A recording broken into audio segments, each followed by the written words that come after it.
동아리에 새로운 멤버가 들어왔어요. 네. 저희가 원래 친한 애들끼리만 만든 동아리이기 때문에 모집을 하지 않았는데 이번 학기에 토론을 하지 않게 되어서 부담 언니를 모셔왔습니다.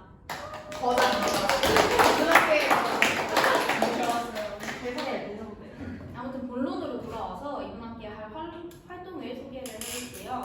저희가 이번 학기에 다들 11학년이 되었는데요. 입시 준비를 시작해야 해서 책을 이제 읽을 시간이 많이 없잖아요. 그래서 무엇 할까? 이렇게 도토리를 없애야 하나? 이렇게 생각을 하다가 저희는 문학소녀들이기 때문에 각자 한 편의 단편 소설을 써서 책을 출판하기로 했습니다. 아마 만들게 되면 판매는 하지 않을 것 같지만 그래도 개인 소장 할 거고 아마 학창 시절에 책 한 번 출판해 봤어 이러면 멋있잖아요. 학기 중에는 이제 시간이 많이 빠듯할 것 같아서 이번 방학 때 미리 플롯을 써서 부장들에게 제출을 해서 저희가 다 받았습니다. 그러므로 이번 영상에서 할 거는 서로에게 피드백 주기. 먼저 자신의 글이 무슨 내용인지 어떤 내용으로 흘러갈 건지 소개를 하고 서로에게 피드백을 주는 시간을 가지도록 하겠습니다. 자, 먼저 저는 되게 약간 순수하고 투박한 시골 아이들의 성장 이야기를 쓰고 싶어서 일단 제가 정해놓은 과제는 여름 하늘의 소낙비인데 제목은 내용을 대충 알아야지 이해를 할 수 있기 때문에 내용부터 설명을 할게요. 제 단편 소설의 주인공은 15살 중학생 로운이와 세나인데 이름이 가장 주인공들의 성격과 생김새를 알려줄 수 있을 거라 생각해서 친구들에게 무슨 이름이 좋을지 물어볼 정도로 정말 신중하게 결정을 했어요. 일단 로운이는 이름만 들어도 되게 중성적인 느낌이 나죠. 로운이는 시골에서 나고 자란 시골 토박이인데 단발에 약간 까무잡잡한 피부를 가지고 좀 털털한 성격을 가지고 있는 친구예요. 세나는 부모님 회사의 구도 때문에 시골로 전학을 오기는 약간 내향적이고 낯을 많이 가리는 친구, 약간 귀여운 친구? 이런 생각을 하면 될 것 같아요. 학교에서 만나게 된 둘은 서로 오해를 해서 짝꿍임에도 불구하고 가장 어색한 관계로 지내는데 점점 서로를 좋게 생각하게 되고 그리고 마지막에 로운이가 사라진 세나의 반려견 보리를 또 찾아주면서 단짝 친구가 되는 그런 성장 스토리입니다. 일단 이제 제목을 설명하자면 여름 하늘의 소낙비는 약간 흔히 있을 만한 일이니 조금도 놀랄 것이 없음을 비유하는 말인데요.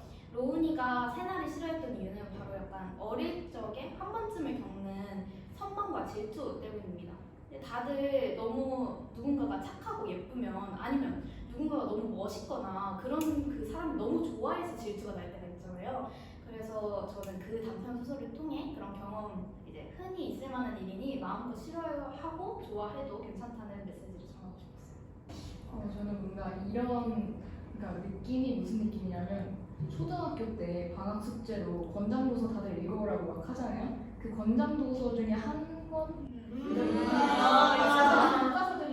일단 정석? 그래서 되게 좋았고 뭔가 풋풋하고 따뜻하고 읽을수록 마음이 편안해지는 그런 이야기다라고 생각해요. 그리고 읽고 난 후에도 여운이 계속 남아있을 것 같은 내용인 것 같습니다. 제가 제목이 가로등이잖아요. 제가 사실 이 플롯을 쓸 때 이야기를 되게 좀 꽁꽁 숨겨놓은 그게 있어요. 사실 큰 내용을 밝히지 않았는데 제가 여기서 얘기를 해야 될 것 같아요. 너무 플롯이 별 내용이 없어가지고 이제 주인공인 나는 지영의 집으로 가면서 이제 내가 왜 여기를 꼭 가야만 하나라는 걸 생각하는데 이제 거기서 전개 부분을 넘어갑니다. 며칠 전에 지영이는 나한테 자신의 이제 엄마가 갑자기 돌아왔다는 이야기를 꺼내요. 그러면서 지영의 사정을 다 알고 있었던 나는 그런 지영의 말을 믿지 못해요. 지영이네 엄마는 사실 어렸을 때 이제 사고로 돌아가셨거든요. 네. 그래서 지영의 집으로 찾아가게 돼요. 대체 엄마가 어떻게 돌아왔다는가? 그래서 지영의 집으로 가는데 갑자기 지영이의 방에 정말 천장을 뚫을 만한 그 길가에서 흔히 보이는 가로등이 들어와 있는 거예요. 근데 지영이 이제 물어보니까 지영이 길거리에 있는 가로등 이거는 소설에서 따로 나올 건데 그 가로등을 보고 이제 운명적 그런 만남을 느낀 거죠. 그래서 그 지역 경교원에게 잘 이야기를 해서 그걸 철거해서 집으로 가져온 거예요. 가로등을 하나를. 그래서 나중에 이 가로등의 비밀을 듣게 된다고 계속 비밀이 강조되잖아요. 이게 사실 비밀을 여기서 얘기해야 될 것 같은데 사실 그 가로등이 지영의 엄마예요. 지영이 엄마라기보다는 지영이 이제 가로등을 엄마로 인식하고 있는 거죠. 그래서 그런 나는 이제 지영을 이해하려고 노력하지만 이제 받아들일 수가 없잖아요. 어떻게 이 가로등을 뭐 엄마라고 생각을 하냐, 너무 기괴하다 하고 결국은 나오게 됩니다. 나중에 이제 형광등이 고장이 났는데 나의 집에 이제 나는 엄마가 있으니까 나의 엄마가 전구를 교체해 줄 테니까 사오라고 하면서 그 김에 지영에게 이제 반찬 같은 걸 전해주라고 시켜요. 근데 지영의 집 앞으로 찾아가면은 그 까만 엄청 어두운 겨울 밤에 지영의 방에 있는 가로등이 너무 환하게 켜져 있는 거예요. 그리고 차마 문을 두드리지 못하고 그냥 집으로 돌아오게 돼요. 이제 나는 집에서 엄마가 교체해준 형광등 이렇게 바라보면서 침대에 딱 누웠는데 그 지영의 그 너무 환한 가로등이 지영의 집은 사실 그동안 전구를 교체해줄 수 있는 사람이 없으니까 방이 항상 좀 어두운 상태였거든요. 근데 너무 그동안 어두웠던 그 방이 갑자기 환해진 거예요. 이제 그런 걸 보면서 그래도 이해해줄 수 있지 않을까. 그냥 방이 환하면 그걸로 된 거 아닌가. 그렇게 해서 그냥 이야기 끝나는 거예요. 제가 하고 싶은 말은 가끔씩 이렇게 자신의 어렸을 적 상처로 인해 뭐 정신적으로 좋지 않다든가 그런 사람이 있을 수 있는데 그런 사람들이 자기만의 세계 속에서 남에게 해를 끼치지 않는 한 행복하다면 굳이 우리가 그거를 치료하려고 해야 할 필요가 있을까? 굳이 그들에게 현실을 알려줘야 할까? 라는 생각이 들어서 그냥 써보게 되었습니다. 나도 나은이처럼 가로등 있고 나 미야자키 이 선생님 진짜 큰 팬이고 어렸을 때도 많이 봐가지고 생각지를 가로등해서 그런 가로등이가 나왔는데 스스로 선생님도 되게 즐겼단 말이야. 너 플롯에 되게 비밀 강조말해가지고 무슨 내용이지? 이런 느낌도 있었는데 아 그런 내용이었구나. 충격적이고 창의성 좋다. 그리고 근데 이거 떡밥 필수 좀 열심히 해야겠다. 이거 비밀 자칫하면 진짜 너무 좋거나 아니면 좀 많이 큰일 나거나 네, 이건 이제 여언니의 역량에 관련된 것 같고 되게 그 의견 차이와 이해성이라는 키워드가 너무 좋았고 현재 이렇게 인터넷이 많이 보급된 시대에서 사실 많은 의견들이 쏟아지는데 너무 다들 개성이 튀니까 서로 혼란스러워하기도 하고 서로 의견 차이 때문에 싸우기도 하는 상황에서 서로 이해해주는 게 더 좋지 않을까 이런 의문을 제기하는 책을 썼다는 게 잘만 사용하면 많은 공감대와 더불어서 좋은 교훈을 남길 수 있을 것 같다라고 생각했어. 가제는 무슨 소리고요? 장르는 일단 로맨스로 힘들게 그냥 한번 제가 이런 걸 막 보진 않지만 그냥 한번은 경험을 해보면 좋을 것 같다고 생각해서 이렇게 이런 장르를 선택했고 키워드는 제 과제에 써있듯이 웃음과 그리고 살짝 성장이 들어가 있는 성장 스토리. 어릴 적부터 웃음소리가 넘치던 미숙 씨는 웃음을 일단 사랑해요. 웃는 걸 되게 좋아해요. 그냥 항상 웃고 다니는 그런 분인데 이제 요가 강사로 일하면서 사람들을 행복하게 이렇게 만들어주시는 분이에요. 하지만 미숙 씨도 과거의 아픈 기억을 숨기고 살아가고 있어요. 근데 어느 날 이제 요가 수업에 이제 문철 씨가 등장해요. 그분은 자신의 상처로 인해 웃음을 잊은 채 살아가고요. 미숙과는 정반대로 옛날 성격이었는데도 불구하고 미숙과 문철은 서로의 매력에 끌리게 됩니다. 그리고 꾸준한 교류를 시작해요. 슬슬 이제 서로에게 빠져들어요. 이 주인공. 하지만 문철의 과거 비밀과 미숙의 상처는 점차 드러나기 시작해요. 그래서 문철이 과거의 아픈 기억 때문에 사랑을 받아들일 수 없는 상태여서 미숙 또한 자신의 상처를 이기지 못하고 이로 인해 둘의 사이가 좀 악화가 돼요. 급격히 갑자기 서로의 감정을 극복하려고 두 분이 많이 노력을 해요. 그래서 문철과 미숙이 서로에게 힘을 얻어 상처를 치료하려고 노력하고 그래서 서로의 지지와 사랑을 통해 문철은 과거의 아픔을 헤쳐나가요. 그리고 미숙 또한 뭐 과거의 상처가 있지만 자신을 받아들일 수 있는 힘을 얻고 결국 눈철과 미숙은 서로의 지지와 사랑이 통해 각조를 극복하고 더욱 성장한 모습으로 서로에게 다가갑니다. 그리고 그들은 웃음과 눈물을 함께 나누며 힘들었던 시간을 극복해 나가며 서로를 향한 진심 어린 사랑으로 이야기를 마무리하는 그런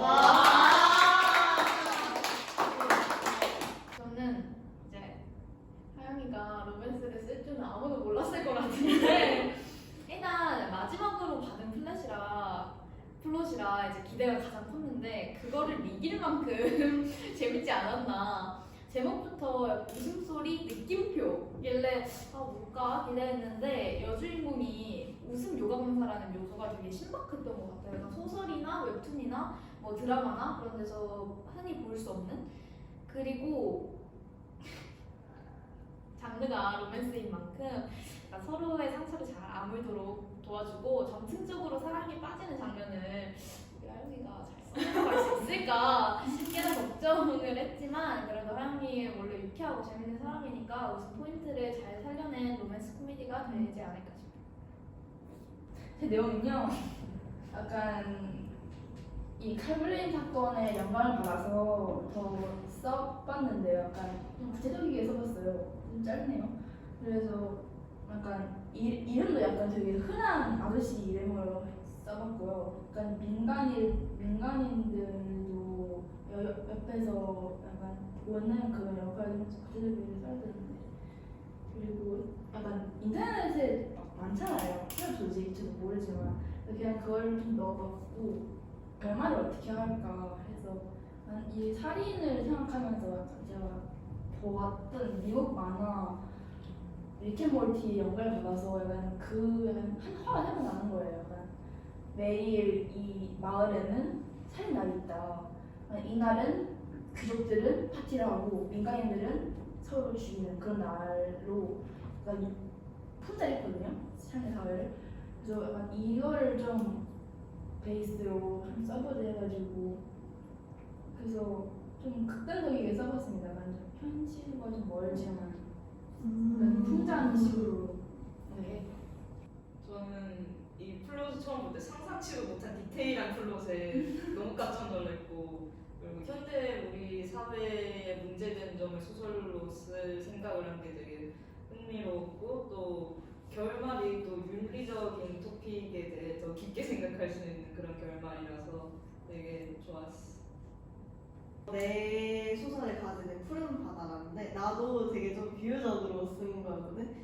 나 되게 파란색도 좋아하고 바다도 좋아하는데 그 이유가 파란색은 검정색도 모든 색 표현하는 색도 많지만 파란색은 뭔가 모든 사람들 이제 개성이 있든 없든 간에 모든 사람들을 포용해주는 그런 색이라고 생각을 해서 이제 그리고 또 바다가 되게 넓잖아. 그래서 모든 걸 포용해주는 그런 넓은 마음씨 그런 뜻으로 이제 푸른 바다라고 이름을 정했고, 청당 소설과 약간의 로맨스 느낌 그런 쪽으로 들어갈 것 같고, 내용을 설명하자면 일단 처음으로 진서의 집으로 올라간다. 이제 진서 원래 친구들도 초대 안 하고 잘 얘기도 안 나누는데 처음으로 나를 초대했으니까 나도 너무 설레가지고 따라서 갔는데 진서의 이야기를 그때 들어. 이때부터 이제 나의 내적 발동으로 인해 조류 사건이 일어날 걸 알 수 있어. 그리고 전개에 진서에게 매일 말해보고 아는 척했던 나의 모습이 하룻밤 사이에 사라지고, 진서는 나에게 계속해서 돈을 요구하고 자신의 힘듦을 같이 짊어져 주기를 바라지만 계속되는 외면에 우울감에 젖어 바람이 치여 결국 혼자 학교 수업을 빼서 바닷가를 찾아가. 이제 그 다음날 진서는 결국 근처 바닷가에서 싸늘한 시체로 발견되고 수신을 한 거지. 이제 그 사실을 알게 된 나는 좋아했고 또 사랑했던 친구였는데 친구의 자살 소식을 들음과 동시에 내가 얘를 죽였다 라는 생각으로 자기혐오와 우울증이 시작되기 시작해. 이제 절정으로 자기혐오증과 우울증이 그에 달해서 자주 생각을 하며 시간이 멀지 않았을 때 우민이 와서 무뚝뚝한 애임에도 불구하고 되게 나의 그 상황을 바로바로 캐치를 해주고 걔를 도와주면서 마지막 결말 부분에서 우민의 도움으로 이제 절망감이 좀 가라앉고 우민과 함께 푸른 바다를 찾아가서 진서에게 애도를 표현함으로써 결말에 이르게 되어 있어. 일단 푸른 바다 같이 신비한 분위기를 풍기는 그 우미인에게서 데미안을 느꼈어요. 오, 그렇네. 그다음에 이제 제목인 푸른 바다를 주제로 각각 잡아먹히는, 선망하는, 마치 그것과도 같은 이렇게 인물들이 등장하는 전체적인 소설의 구조가 마음에 들었고, 장르라는 약간의 로맨스가 있다는데 진서와 나인지 우민과 나인지 고민하다. 알고 보니 진서와 우민이 한다면 매우 놀랄 것 네, 우민이 자기 혐오에 걸린 나한테 인생의 해답과 살아갈 용기를 준다고 하는데 그 해답이란 과연 어떤 것일지 기대된다. 일단 제 가제는 앙고르 슬래시 눈먼자들의 서쪽입니다. 앙고르의 뜻은 불안이라는 뜻인데요. 그리고 눈먼자들의 서쪽에는 그 눈먼자들 도시 있잖아요. 그거를 제가 살짝 모티브로 갖고 와서 이 눈먼자들의 서쪽은 나중에 이 등장인물 설명하면서 그 이유가 밝혀질 텐데, 일단 장르는 판타지에다가 상상 소설이고 키워드는 트라우마와 애정 결핍. 일단 옐레나는 이 26살의 시카라는 살인 청부 업체의 사장인데요. 이 옐레나는 이제 인프예요. 지옥에서 태어난 인프 종족인데, 이 인프는 지옥에서 가장 아래 서열에 있는, 악마도 아닌 인프, 그냥 어떤 그 생물체인데, 이 옐레나의 이름의 뜻이 밝음과 반대로 밝음인데도 되게 만사에 피곤함을 느끼고 되게 그런 인물이고, 어릴 적에 여러 사건들에 의해서 트라우마를 가지고 있고, 그 자신이 잘하는 일로, 그 살인을 하는 일로 그 1년 하에 이 업체를 차리게 됐어요. 두 번째 등장인물은 레이븐 그레모리. 이 소설을 쓸 때 저는 지옥을 세계관으로 하고 싶었던 게 이 72악마가 너무 흥미로운 주제였는데, 레이븐 그레모리는 지옥의 공작으로 다른 귀족들과 지옥을 관리하고 있고 충실과 관대의 악마예요. 그리고 이 공작이니까 계약 결혼을 했거든요. 그 계약 결혼을 한 남편과는 왼수 사이가 좋지 않아요. 일단 그냥 이 사랑 이야기이기도 하면서 모든 인물이 서로의 불안과 트라우마를 또 보듬어주는 따뜻한 이야기입니다. 지옥을 그 배경으로 하고 있지만, 그래도 그리고 이 인물들의 트라우마 극복과 사랑 얘기가 주된 핵심적인 내용이긴 하지만, 이것과 함께 인간의 추악한 면모를 함께 파헤치는 그런 내용이라서, 또 이게 왜냐면 흔히 그 인간이 어떤 끔찍한 일을 했을 때 사람들이 다 어떻게 인간의 탈을 쓰고 저런 짐승, 저런 악마 같은 일을 하나라고 말을 하잖아요. 근데 저는 사실 이런 짓은 인간밖에 못한다고 생각하거든요. 그래서 이 세계관 속에는 악마들이 되게 교양이고 귀족이고 그렇지만 인간이 그 가장 추악한 존재로 그려집니다. 일단 장르가 판타지라는 게 정말 너무 좋았어요. 진짜 너무 좋았어요. 이게 판타지라는 장르가 되게 약간 작가로서의 능력이 잘 안 되면 되게 잘 안 되는 소설인데, 일단 등장 인물들이 되게 악마라는 게 정말 매력적인 소설인 것 같고, 그 다음에 이제 그 악마 캐릭터들의 되게 이런 세세하고도 이런 설정들이 그 지옥이라는 세계관을 되게 탄탄하게 만드는 것 같고, 이제 피드백은 이제 이 판타지라는 세계관은 이제 만약에 독자들이 이해를 잘 못하면은 또 이렇게 되게 지루해할 수 있기 때문에, 판타지 세계관이라는 이 엄청나게 좋은 매력들과 이 캐릭터들 각각에 있는 사정과 이 매력들을 이 판타지 성장 소설에서 잘 풀어나가면은 너무 좋은 판타지 소설이 될 것 같다라는 의견입니다. 과제는 드리밍입니다. 바꾸려고 했어요. 그리고 이제 장르는 약간 이런 친구에서 얻을 수 있는 이런 감동과 같고, 그리고 반전 소설이에요. 반전이 엄청난 그런 소설을 쓰고 싶었어요. 그리고 이제 등장 인물은 3명인데 이제 주인공이 다은이입니다. 되게 엄청나게 평범해요. 그냥 평범하다고 생각하면 돼요. 유일한 특징이 있다면 사진 찍는 걸 좋아하는 그런 애고, 그 다음에 유리와 유빈이는 이제 저기 쌍둥이에요. 둘 다 다은이랑 되게 정반대인 되게 인기가 많고 그런 애들입니다.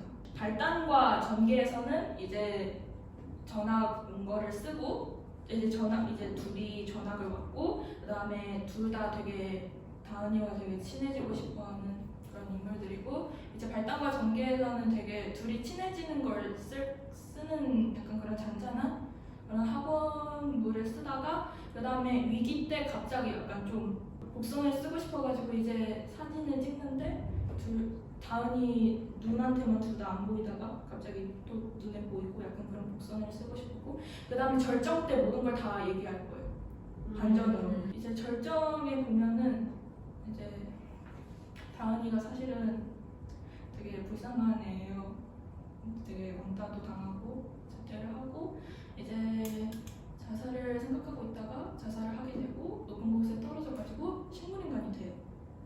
그래서 이 사실을 숨기고 있었다가 이제 그 뇌사 선택가 됐는데, 이제 자살을 택하는 사람들에게 약간 그래도 판타지니까 눈을 뜰 수 있게 그러니까 뇌를 이렇게 해가지고 눈을 뜰 수 있게 해주는 약간 그런 장치를 받고 치료를 하고 그 다음에 이렇게 되는 이야기인데, 이제 그 둘 다 약간 곡선이 있었잖아요. 뭔가 다은이에게 이제 다은이가 되게 선방한 이런 학원이었는데, 이제 그건 모두 다은이의 꿈이었고 현실은 이렇지 않고, 그래서 영원히 이 꿈에 있고 싶은데 이제 유빈이랑 유리라는 애들은 이제 다은이 뭐 일어나라고 안으면서 위로를 해주면서 이제 결말에서는 열린 결말이에요. 되게 눈에 뜰 수도 있고 안 뜰 수도 있고, 떴는데 둘이 되게 원망할 수도 있고 뭐 그런 결말입니다. 읽으면서 약간 여기 한마디 때문에 열린 결말 아니라고 생각했어요. 약간 다은이가 이런 꾸명 자각했다. 자각한 것 자체가 신분인가에게 불가능하지 않습니까? 미안하구나. 나 이거 판타지라고. 이해 못했어. 그러니까 다은이가 꿈을 자각했잖아. 신분인의 그럼 자신감 자신감도 자각. 자각한 것 자체에 성공했지 않을까? 이런 이과적인 이런 이과 같습니다. 오케이, 우리 이제 다 플롯도 소개하고 피드백도 잘 받았는데, 이제 우리 앞으로 2주의 발단, 2주 전개, 2주 위기, 2주 절정, 2주 결말, 2주 수정, 이렇게 되게 빡센 삶을 살아가게 될 텐데 다들 준비되셨습니까? 네. 아무튼 우리 완성작이 다들 서로 기대한 만큼 좋게 나올 수 있길 바라며, 우리 이번 동아리 활동은 책을 모두 다 쓰고 다시 만나는 걸로 하겠습니다.